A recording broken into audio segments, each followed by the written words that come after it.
Namaste students. Today we will start chapter 4 of class 8 science, that is materials, metals and non-metals.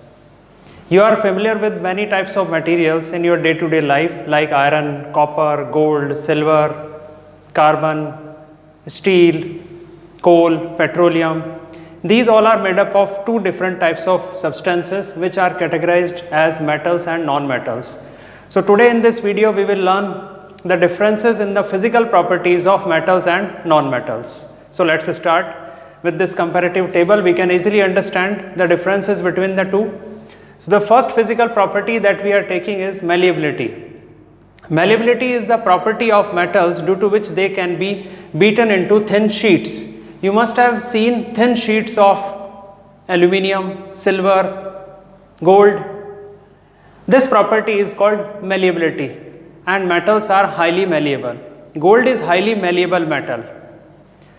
Non-metals on the other hand are non-malleable. If they are hammered, they will not be converted into thin sheets, rather they will break into powder form. This property of non-metals is called brittle nature.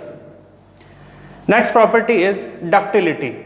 Ductility is the property of metals due to which metals can be drawn into thin and long wires. Metals are ductile and gold is highly ductile metal. 1 gram of gold can be converted into 2 kilometer long wire. Non-metals on the other hand are non-ductile, that is they cannot be drawn into long thin wires, but carbon fibers are exception. Carbon can be drawn into long wires. Third property is sonoricity. Sonoricity is the property due to which when metals are struck by a hard substance, they produce ringing sound. Metals produce ringing sound, that's why school bells, temple bells are all made up of metals. Non-metals on the other hand are not sonorous, that is they do not produce ringing sound. Fourth property is electrical and thermal conductivity. Electrical conductivity means when current is passed through the metallic materials, it can pass current through it. This property is very good in metals, as metals are good conductors of electricity and heat due to the presence of free electrons in them at room temperature. Silver, copper, aluminium, they are very good conductors. Silver is the best conductor. Non-metals on the other side are bad conductors, but exception is there, graphite. Graphite, because of the presence of free electrons, is a good conductor of electricity.